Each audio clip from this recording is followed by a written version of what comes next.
بسم اللہ والحمد للہ والصلاة والسلام علی رسول اللہ اما بعد۔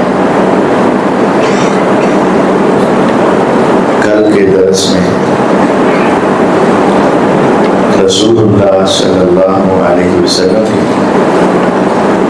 سیرت طیبہ میں سے سال جو ہجرت کے ہیں ان کا تذکرہ کیا گیا تھا، اور ہماری بات یہاں تک پہنچی تھی کہ آپ نے 7ویں ہجری میں خیبر کو فتح کیا، اس کے بعد آپ نے عمرہ قضا کیا، اور پھر آپ نے دنیا کے بادشاہوں کی طرف خطوط لکھے، 8 بادشاہوں کی طرف خط لکھے۔ 3 بادشاہ مسلمان ہوئے، یمن، بحرین اور عمان کے، اور 5 بادشاہوں نے انکار کیا۔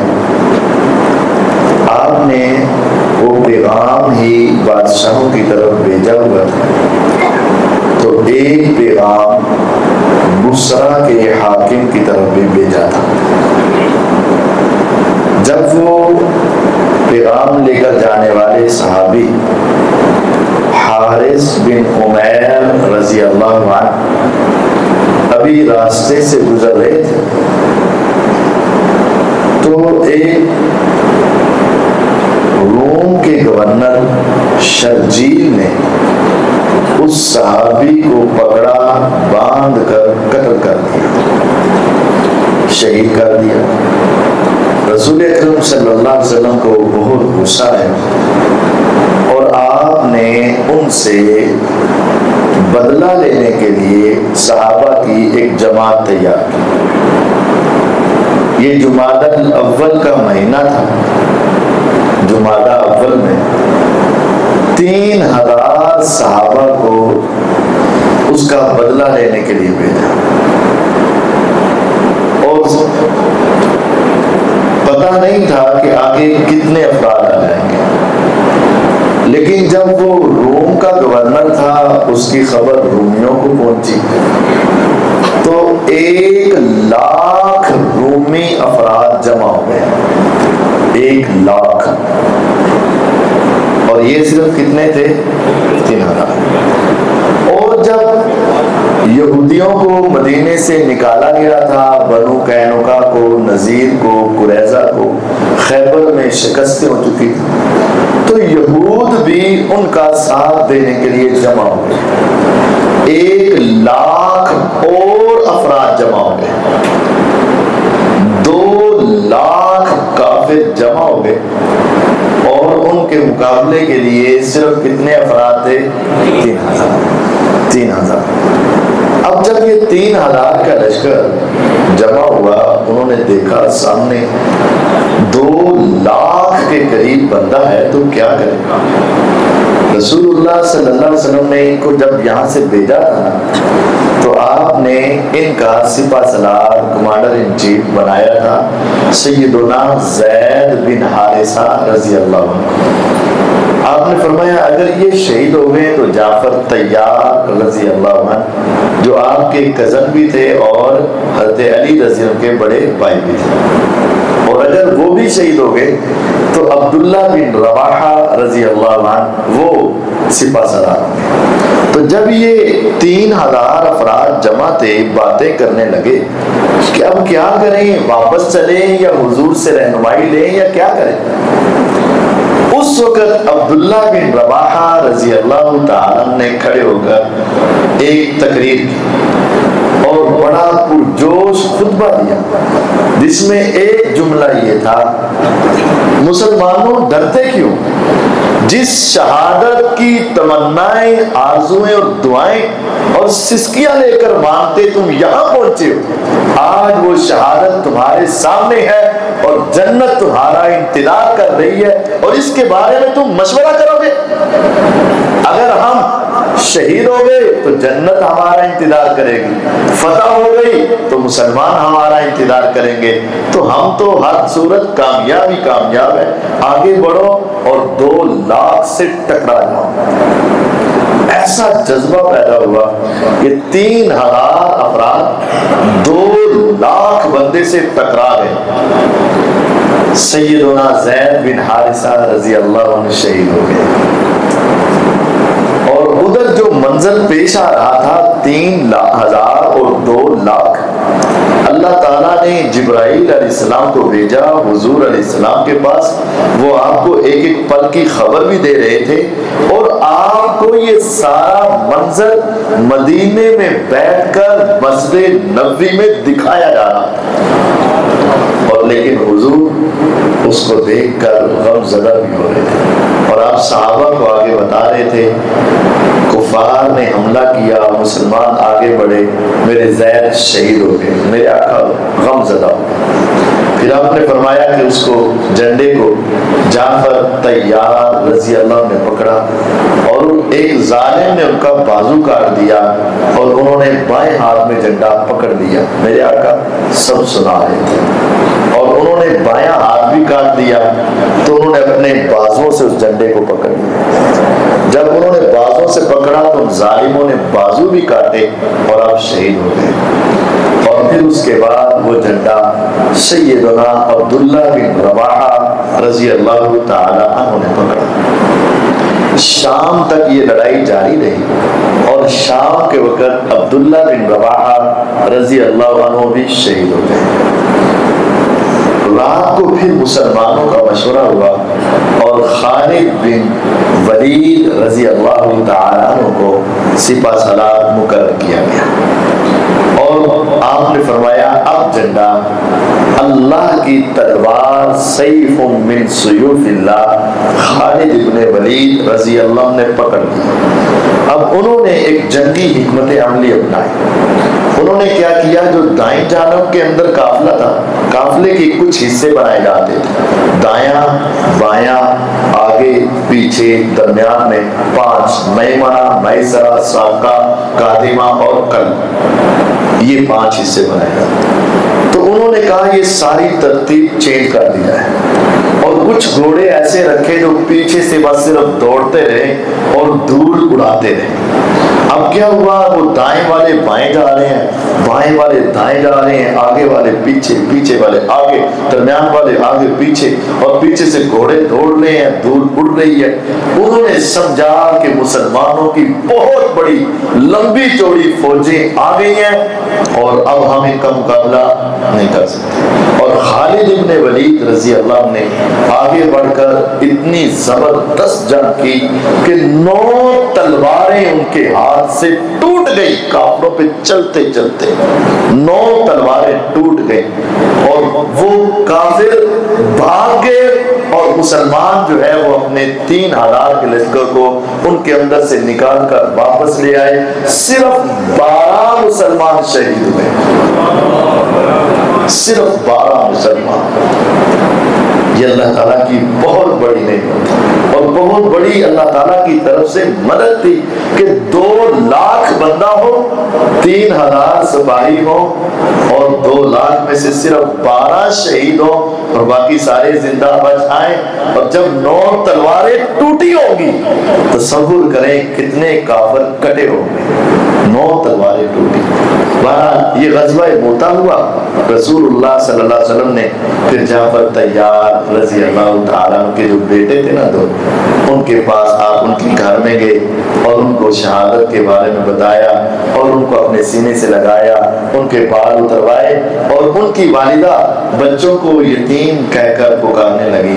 تو آپ نے فرمایا پریشان نہ ہو، اگر ان کا سرپرست آج دنیا میں نہیں تو میں محمد صلی اللہ علیہ وسلم ان کی سرپرستی کروں گا. حضور نے ان کے ساتھ اپنی رشتہ داری، صلہ رحمی، ہمدردی کا معاملہ بھی کیا اور آپ نے پھر ان کو خوشخبری سنائی کہ اگر جعفر رضی اللہ عنہ کے 2 بازو کٹ گئے ہیں تو اللہ تعالیٰ نے ان کو جنت میں 2 پر عطا کیے ہیں اور وہ ان پروں کے ساتھ فرشتوں کے ساتھ جنت میں اڑ رہے ہیں اور وہاں کی نعمتیں کھا رہے ہیں. اسی وجہ سے ان کو جعفر طیار، اڑنے والا کہا جانے لگا. یہ جمادہ اول کی بات ہے. صرف 4 مہینے کے بعد مسلمانوں کا ایک بہت بڑا معرکہ بھی پیش آیا جس کو فتح مکہ فتح کے نام سے تعبیر کیا جاتا ہے۔ ہوا یہ وہ صلح حدیبیہ میں صلح تھی کہ ہم 10 سال تک جنگ بند ہے، 10 سال تک اس صلح حدیبیہ میں لکھا تھا جنگ بند کر دی جائے، لیکن قریش کے ساتھ ایک بنو بکر تھا جو ان کا حلیف تھا، اور مسلمانوں کے ساتھ بنو خزاعہ قبیلہ تھا جو ان کا حلیف تھا۔ بنو بکر نے بنو خزاعہ پر حملہ کیا اور اس 10 سال کے معاہدے کو توڑ دیا اور ان کے بہت سارے افراد کو قتل کر دیا۔ اب بنو خزاعہ حضور کے پاس آئے کہ دیکھیں ہمارا ان سے معاہدہ تھا 10 سال تک لڑائی نہیں ہوگی، اور ان کافروں نے ہمارے افراد مارے ہیں اور معاہدہ توڑ دیا۔ حضور نے کہا ہم بدلہ لیں گے۔ ادھر ابو سفیان رضی اللہ اور دوسرے افراد کو پتا چلا کہ یہ بنو بکر نے بنو خزاعہ پہ حملہ کر کے معاہدہ توڑ دیا اور مسلمان بدلہ لینے کے لیے تیار ہیں۔ وہ بھاگے مدینہ آئے ابو سفیان، آ کر ابو بکر رضی اللہ سے کہا کہ میری سفارش کرو کہ لڑائی کا بدلہ نہ لیں، ہم خود ہی آپ کو دیت دے دیں گے۔ ابو بکر رضی اللہ نے کوئی بات نہیں سنی۔ وہ عمر رضی اللہ کے پاس گئے کہ سفارش کر دو، انہوں نے کہا اللہ کے دشمن میں تیری سفارش کروں، انہوں نے بھی انکار۔ وہ سیدنا علی رضی اللہ کے پاس گئے، سیدہ فاطمہ کے پاس گئے، کسی نے بھی کوئی بات نہیں سنی۔ اب واپس چلے گئے۔ اب ان کو پتا تھا کہ مسلمان اب حملہ کر کے رہے۔ آپ نے مسلمانوں کو تیاری کا حکم دیا، لیکن یہ نہیں بتایا ہم بنو بکر کے پاس جائیں گے یا مکہ میں جائیں گے۔ دو الگ جگہ تھی، بنو بکر الگ جگہ پر اور مکہ الگ، یہ نہیں بتایا۔ یہ بات پوشیدہ رکھی۔ ایک صحابی سے غلطی ہو گئی، حاتب بن ابی بلتع رضی اللہ، انہوں نے کہا ایک عورت کو خط پر لکھ دیا اور مکے والوں کی طرف بھیجا کہ ہوشیار ہو جاؤ، حضور حملے کی تیاری کر رہے۔ وہ خط لے کر عورت نکل گئی، حضور کے پاس وحی آ گئی۔ آپ نے سیدنا علی المرتضی رضی اللہ، سیدنا زبیر رضی اللہ، سیدنا ابو مسعود غنوی رضی اللہ، سیدنا مقدار بن اسود رضی اللہ، ان 4 صحابہ کو بھیجا وحی کے ذریعے کہ روضہ خاخ ایک مقام ہے، تم وہاں پہنچو، ایک عورت ہے اونٹ پہ سوار ہے، اس کے پاس ایک پرچی ہے، خط ہے، لے کر واپس آؤ۔ یہ وہاں پہنچے، وہاں عورت ایک مل گئی، انہوں نے اس سے پوچھا، اس نے انکار کر دیا، انہوں نے زور دے کر پوچھا، اس نے انکار کیا، سختی سے پوچھا، انکار کیا، ساری تلاشی لے لی، اس کے پاس سے کوئی خط نہیں نکلا۔ اب غور کیجئے گا کہ عورت ایک راستے میں ہے، وہاں شک تھا کہ کوئی اور عورت بھی ہو سکتی ہے، کوئی آنے والی ہو سکتی، ہو سکتا ہے ہم لیٹ ہو گئے، ہو سکتا ہے وہ پہلے چلی گئی، ہو سکتا ہے راستہ بدلا، بہت کچھ احتمالات ہیں۔ لیکن صحابہ کا ایمان یہ تھا اگر نبوت کی زبان سے نکلا اونٹ پر بیٹھی ایک عورت روضہ خاخ جگہ پہ ملے گی، اس کے پاس ایک خط ہے، لے کر آؤ، ہماری آنکھوں کو نظر نہ آئے، ہمارے ہاتھوں کو نہ لگے، ہمیں سمجھ نہ آئے، لیکن پیغمبر کی بات کبھی غلط۔ ہم نے آج حدیثوں کو اپنی عقل پہ پرکھنا شروع کیا، ہم نے دین کو اپنی سائنس کے اوپر پرکھنا شروع کیا، غلط ہے۔ انہوں نے کہا نکال دے ورنہ ہم تیرا برہنہ کر کے تیری تلاشی لیں گے، اور اس کو دھمکی دی کہ ہم تجھے تیرا لباس اتار دیں گے۔ وہ عورت ذات تھی، 4 مرد تھے، سخت جملے سنے، یہ ایک دھمکی تھی۔ تو پھر اس نے کیا کیا، اس نے اپنی میڈیا سے گد کے اندر چھوٹی سی پرچی چھپائی ہوئی تھی بالوں کے اندر، وہاں سے نکال کر دے دی، وہ لی اور واپس آئے۔ وہ کس کی طرف سے تھی؟ حاتب بن ابی بلتع کی طرف رضی اللہ، اور اس میں لکھا تھا یہ ساری۔ حضور نے پڑھی تو غصے میں آئے، آپ نے بلایا حاتب، تم نے یہ کیوں لکھا؟ ایک لحاظ سے یہ غداری ہے، تم نے ایسا کیوں کیا؟ عمر رضی اللہ غصے میں آئے، کہا حضور حکم دیں، اجازت دیں، یہ تو منافق ہے، میں اسے قتل کر دوں، یہ ہمارے راز افشا کرتا ہے۔ آپ نے فرمایا عمر ٹھہر جا، تجھے پتا ہے یہ بدر کا صحابی ہے، غلطی اتنی بڑی ہے کہ قتل واجب ہو جاتا، لیکن تمہیں پتہ ہے کہ یہ بدر کے صحابی ہیں اور بدر کے صحابہ کے اوپر اللہ نے جنت کو واجب کر دیا اور اللہ نے ان کے سارے گناہوں کو معاف کر دیا ہوا۔ اور اگر یہاں یہ بات ہے تو خدا را ابو بکر رضی اللہ عنہ بھی بدری ہیں، عمر رضی اللہ عنہ بھی بدری ہیں، ان کے بارے میں زبان درازی نہ کی جائے۔ علی المرتضیٰ رضی اللہ عنہ بھی بدری ہیں، ان کے بارے میں بھی زبان درازی نہ کی جائے۔ آپ نے اسے پوچھا کیوں کیا؟ انہوں نے کہا حضور سچی بات ہے، میرے اوپر کوئی سخت فیصلہ نہ کیجیے گا، میرا ایمان اسلام اندر سے مضبوط ہے، لیکن میرے بیوی بچے مکے میں تھے، میں نے سوچا کہ ہم حملہ کریں گے اور شاید میرے بیوی بچوں کو بھی نقصان پہنچے، اور کفار تو قریش ان کی حفاظت نہیں کریں گے، تو میں نے ان کو لکھ بھیجا تاکہ وہ میرے اس احسان کی وجہ سے میرے خاندان کو، میرے گھر والوں کو بچا لیں۔ آپ نے ان کو معاف کر دیا، آپ نے 10,000 کا لشکر لیا اور اس طرف چل پڑے۔ آپ رمضان کے مہینے میں تھے، روزے رکھے ہوئے تھے اور روزہ رکھ کے مدینہ سے نکلے، مکہ کی طرف پہنچے۔ 7 دن کا سفر طے کیا، 7 دن سفر طے کیا۔ 10 رمضان کو نکلے، 17 رمضان کو وہاں پہنچے۔ راستے کے اندر آپ نے جہاں مکے کے باہر پڑاؤ ڈالا تو آپ نے کہا ہر مسلمان اپنے حصے کی الگ آگ جلائے۔ 10,000 مسلمان تھے، کیا ہر کوئی رات کو اپنے حصے کی الگ آگ جلائے؟ اس وقت پہلے کیا تھا کہ پورا 10-10 20-20 50-50 افراد کا ایک گروپ ہوتا اور وہ آگ جلاتے اور اپنا کھانا پینا تیار کرتے۔ آج آپ نے کہا کہ ہر شخص اپنے حصے کی الگ آگ جلائے تاکہ اگر کوئی دیکھے تو اس کو 10,000 چولہے نظر آئے اور اس کے ذہن میں وہی بات ہو کہ کم از کم 10 بندے تو ایک کے ساتھ ہوں گے نا، تو وہ کتنی دنیا نظر آئے گی۔ اور ویسے بھی اندھیرے میں چراغ جل رہے ہو تو بس وہ چراغ ہی نظر آتے ہیں۔ تو ادھر آپ نے کہا 10,000 بندے اپنی الگ الگ آگ جلائیں۔ ابو سفیان حضرت عباس رضی اللہ عنہ آپ کے چچا حضور کے پاس آ کر ملے اور کلمہ پڑھ لیا راستے میں، اور پھر آپ کا حضور کا خچر لے کر، حضور کی سواری خچر تھا، اس کے اوپر بیٹھے اور مکے کی طرف روانہ ہوئے۔ ادھر سے ابو سفیان رضی اللہ سردار تھے اور ان کو پتا تھا کہ میں مدینے سے ہو کر آیا ہوں، اب کچھ ہو کر رہے گا۔ وہ راتوں کو نکل کر مدینے سے آنے والے راستوں کا جائزہ لیا کرتے تھے۔ تو ابو سفیان جو ہیں وہ اپنے 2 ساتھیوں کے ساتھ، بدیل بن ورقہ اور ایک اور کے ساتھ نکل کر جائزہ لینے کے لیے ایک جگہ پر بیٹھے، اور اس نے یہ لشکر دیکھ لیا، ایک دوسرے سے خسر ہو رہی ہے، اور حضرت عباس رضی اللہ عنہ ان کے پاس پہنچے اور عباس رضی اللہ عنہ نے اس کی آواز پہچان لی۔ تو عباس رضی اللہ عنہ نے اس کو کہا کہ ابو سفیان، یا ان کی کنیت لی، تو اس نے کہا ابو الفضل، تم ابو الفضل، تم عباس ہو؟ میں ہاں عباس۔ تم ابو سفیان ہو؟ ابو سفیان۔ اترے اور کہا عباس یہ کیا مسئلہ ہے؟ کہا یہ تیرا بھتیجا، عباس رضی اللہ عنہ نے نا ان کو رشتہ داری کی یاد دلائی، یہ تیرا بھتیجا محمد صلی اللہ علیہ وسلم اس کا لشکر ہے، محمد آئے اتنی تعداد میں، کیا کریں گے؟ اب یہ حملہ کریں گے، بچنا کیسے ہے؟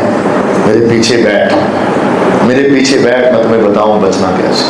ان کو اپنے خچر پر بٹھایا اور لے کر حضور کی طرف روانہ ہوئے۔ اب راستے میں جس جگہ سے گزرتے لوگ ذرا دیکھتے کہ یہ خچر پر تیز کون آ رہا ہے، لیکن وہ دیکھتے حضور کی سواری ہے تو کوئی نہ روکتا۔ جب وہ حضرت عمر رضی اللہ کے پاس سے گزرے نا تو انہوں نے دیکھا اور کہا ابو سفیان، اللہ تیرا شکر ہے کہ تو نے اپنا دشمن میرے ہاتھ میں بھیج دیا، اب یہ مجھ سے بچ نہیں پائے گا۔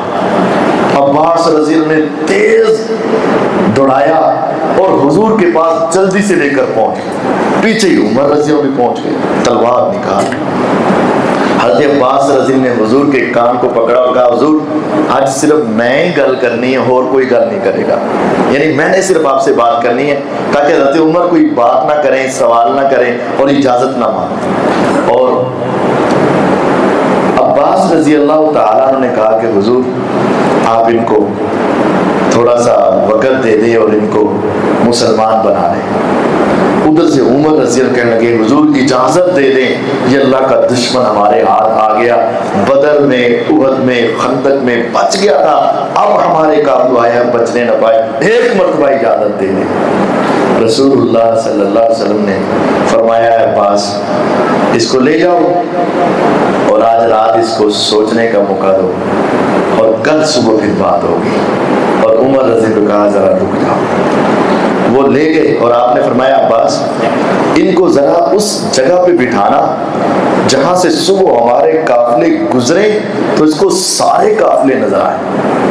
ابو سفیان رضی اللہ عنہ کو ساتھ لے کر حضرت عباس رضی اللہ عنہ واپس آئے اور اپنی حفاظت میں اپنے خیمے میں ٹھہرایا، اور پھر ان کو صبح کے سویرے سویرے اس جگہ پر لے گئے جہاں سے سارے قافلوں نے گزرنا تھا۔ ایک ایک کر کے قافلہ گزرتا گیا۔ ابو سفیان پوچھتے یہ کون؟ یہ بنو غفار، بنو سلیم، فلاں فلاں فلاں۔ بالآخر ایک ایسا قافلہ آیا جس میں سر نظر آ رہے تھے یا تلواریں نظر آ رہی تھی اور کچھ نظر نہیں آ رہا تھا۔ اتنا اسلحہ اور آگے پیچھے افراد اور سب سے بڑا لشکر۔ ابو سفیان اس لشکر کو دیکھ کر گھبرا گئے اور پوچھا یہ کون؟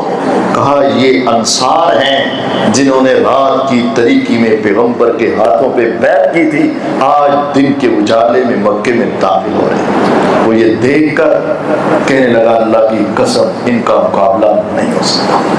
جب قافلہ گزرا تو ابو سفیان اور عباس رضی اللہ عنہ حضور کے پاس آئے۔ میرے آقا نے کہا ابو سفیان بتا کیا ابھی وقت نہیں آیا کہ تم اللہ کی توحید کا اقرار کرے اور بتوں کا انکار کرے؟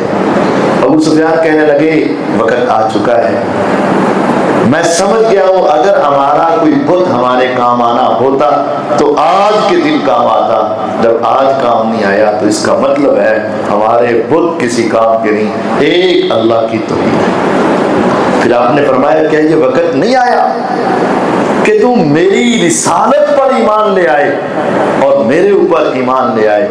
اس نے کہا آپ حلیموں کے حلیم ہیں، کریموں کے کریم ہیں، بہت مہربان ہیں، لیکن ابھی دل میں کچھ کھٹک باقی ہے، ابھی بس کچھ باقی ہے۔ عباس رضی اللہ فرماتے ہیں مان لے قبل اس کے کہ تیری گردن اتار دی جائے، مان لو جلدی سے۔ وہ عباس رضی اللہ نے ان کو کہا اور انہوں نے کلمہ پڑھا اور مسلمان۔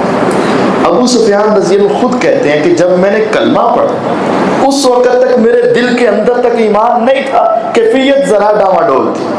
جیسے ہی کلمہ پڑھا میری ایمانی کیفیت ایسے چینج ہوئی کہ اللہ کی قسم اس سے پہلے سب سے زیادہ نفرت جس کے ساتھ تھی وہ حضور تھے، اور کلمہ پڑھنے کے بعد سب سے زیادہ محبت جس کی میرے دل میں اچانک پیدا ہو گئی وہ بھی محمد الرسول اللہ صلی اللہ علیہ وسلم۔ اور پھر ابو سفیان رضی کے بارے میں عباس رضی کہتے حضور یہ سردار آدمی ہے، اب جب اس نے مکے میں جانا ہے نا اندر تو یہ سردار ہے، لوگوں نے اس کو تانے نہ دیں، اس کو کوئی پروٹوکول دے دیں۔ آپ نے فرمایا من دخل دار ابی سفیان فهو آمن، جاؤ جا کے کہہ دو جو ابو سفیان کے گھر میں داخل ہو گیا اس کو کچھ نہیں کہا جائے گا۔ جب گئے جا کے اعلان کیا جو ابو سفیان کے گھر میں داخل ہوا اسے کچھ نہیں۔ لوگوں نے کہا تیرا ستیہ ناز، تیرا گھر چھوٹا سا، ہم تو ہزاروں کی تعداد میں، باقی کدھر جائیں گے، یہ سرداری ہے۔ پھر حضور سے کہا گیا اور حضور نے فرمایا جس نے اپنے بھی دروازوں کو بند کر لیا گیا اسے بھی کچھ نہیں کہا جائے گا۔ حضور کا یہ 10,000 کا لشکر بیت اللہ کے پاس پہنچا، میرے آقا علیہ الصلوۃ والسلام وہاں پہنچے۔ پھر آپ نے 4 افراد کے بارے میں حکم دیا یہ جہاں ملے ان کو قتل کر دیا جائے، عبداللہ بن سعد بن ابی سرا، مقیس بن سبابہ اور اکرمہ بن جہل اور ابن خطل۔ یہ چار جہاں ملے ان کو قتل کر دو، ان کو معافی نہیں ہے، باقی سب کو معافی ہے۔ اگرچہ یہ چار خانے کعبے کے غلاف کے پیچھے بھی چھپے ہوئے ہو، ان کو وہاں بھی قتل کر دو۔ چار، عبداللہ بن سعد بن ابی سرح، مقیس بن ثعلبہ اور ابن خطل اور اکرمہ بن ابی جہل، ان کو جہاں ملے قتل کر۔ حضور وہاں پہنچے، اکرمہ بھاگ گئے اور آپ نے پھر کہا بلاؤ عثمان بن طلحہ الحجبی کو بلاؤ، جس کے پاس خانے کعبے کی چابی تھی، بلاؤ اس کو۔ لایا گیا، کہا چابی دے۔ اب اس نے کانپتے ہاتھوں سے چابی دی، دینی پڑنی تھی، کیسے انکار کر سکتے؟ میرے آقا نے دروازہ کھلوایا اور کہا اندر سے سارے بت گرا دیے جائیں۔ 360 بت گرا دیے گئے۔ وَقُلْ جَاءَ الْحَقُّ وَزَهَقَ الْبَاطِلُ إِنَّ الْبَاطِلَ كَانَ زَهُوقًا۔ بیت اللہ کو اندر سے صاف کیا گیا، رسول اللہ صلی اللہ علیہ وسلم اندر گئے، پھر آپ نے چاروں کونوں میں جا کر دعائیں مانگی، اور 6 ستون ہیں بیت اللہ کے اندر، اگلے ستونوں کے 2 ایک طرف اور ایک طرف، وہاں آپ نے 2 رکعت پڑھی، 3 ستون آپ کے پیچھے تھے، 2 رکعت نفل پڑھی، دعا مانگی۔ جب باہر نکلنے لگے تو علی رضی اللہ کہتے ہیں حضور یہ جو چابی ہے نا، چابی آپ بیت اللہ کی، یہ ہمیں دے دینا، یہ چابی آپ ہمیں دے دینا تاکہ ہم آج کے بعد اس بیت اللہ کی نگرانی کریں۔ رسول اللہ صلی اللہ علیہ وسلم نے بات سنی، انسنی کر دی، پھر کہا اور انہوں نے سنی انسنی کر دی، پھر کہا، پھر سنی انسنی کر دی۔ جب دروازے تک پہنچے تو آپ نے فرمایا عثمان کو بلاؤ۔ وہ ڈر گئے کہ لگتا ہے اب کوئی بدلہ لینے کا وقت آیا ہے۔ ان کو اپنے کیے ہوئے سارے کام یاد تھے۔ انہوں نے کیا کیا تھا؟ انہوں نے نبی کریم صلی اللہ علیہ وسلم سے جب مانگتے تھے نا چابی تو کہتے تھے عثمان مجھے بھی اندر جانے دے، میں اللہ کا نبی ہوں، مکے کے دور میں، تو آگے سے جھڑک دیتے تھے، آپ ڈانٹ دیتے تھے، بگا دیتے تھے۔ تو آج آپ نے ان کو بلایا دوبارہ، وہ غم زدہ حالت میں حضور کے پاس آئے اور آپ نے فرمایا الیوم یوم وفاء و بر، آج نیکی اور وفا کا دن ہے، پکڑ یہ چابی، یہ صرف تمہیں نہیں دی جا رہی بلکہ قیامت کی دیواروں تک یہ چابی تمہاری نسل میں رہے گی، تمہارے خاندان میں رہے گی۔ جو تم سے چھیننا چاہے گا میرا رب اس کو ایسے مٹا دے گا جیسے پانی میں نمک مل جاتا ہے نظر بھی نہیں آتا ہے، اس طرح مٹا کے رکھ دیا جائے گا۔ تیری نسلوں تک یہ چابی تمہارے پاس رہے گی، اور آج بھی وہ چابی انہی کے پاس ہے۔ کلمہ پڑھا، مسلمان ہوئے، حضور بیت اللہ کے دروازے پر کھڑے ہوئے، سارے لوگ جمع ہیں۔ میرے آقا نے ان سے پوچھا آج بتاؤ پھر تمہارے ساتھ کیا سلوک کیا جائے گا؟ سب نے گردنیں جھکا لی۔ یہی وہ محمد صلی اللہ علیہ وسلم تھے جو پہلے اس کوہ صفا پہ چڑھے تو سب کی گردنیں اکڑ گئی تھیں اور آپ کو برا بھلا کہا گیا۔ آج بیت اللہ کی دیوار پر ہیں اور آپ نے وہاں پوچھا بتاؤ کہ تمہارے ساتھ کیا کیا جائے گا؟ سب نے کہا آپ کریم ہیں، آپ حلیم ہیں، آپ مہربان ہیں، آپ تو ہمیں معاف کرنے والے ہیں۔ پھر آپ نے وہی جملے بولے جو یوسف علیہ السلام نے اپنے بھائیوں کے سامنے بولے، لا تثریب علیکم اليوم یغفر اللہ لکم وہو ارحم الراحمین۔ آج تم سے کوئی پوچھ گچھ نہیں ہوگی، جاؤ تم سب کو ہم نے معاف کیا۔ جس نے جو ظلم کیے، کسی نے کندھوں پہ اوجری پھینکی تو کسی نے آوازیں کسی، کسی نے بلال کو لٹا کر مارا اور کسی نے صہیب پہ ظلم کیا، کسی نے سیدہ سمیہ پہ ستایا اور کسی نے کچھ کیا۔